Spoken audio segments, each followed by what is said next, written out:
यावेळी पंतप्रधानांनी केलं। मुख्यमंत्री देवेंद्र फडणवीस आज दिल्ली दौऱ्यावर आहेत।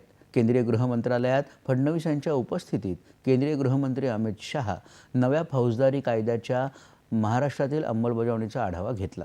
राज्याच्या पोलीस महासंचालक रश्मी शुक्ला यांच्यासह अन्य अधिकारी या बैठकीला उपस्थित होत्या। या कायद्यांतर्गत आतापर्यंत किती गुन्हे नोंदवण्यात आले आहेत, तसंच या कायद्यांच्या अंमलबजावणीसाठी संस्था आणि पायाभूत सुविधांची उभारणी कितपत झालेली आहे याचा आढावा या बैठकीत घेतल्याचं फडणवीस यांनी या बैठकीनंतर पत्रकारांशी बोलताना सांगितलं।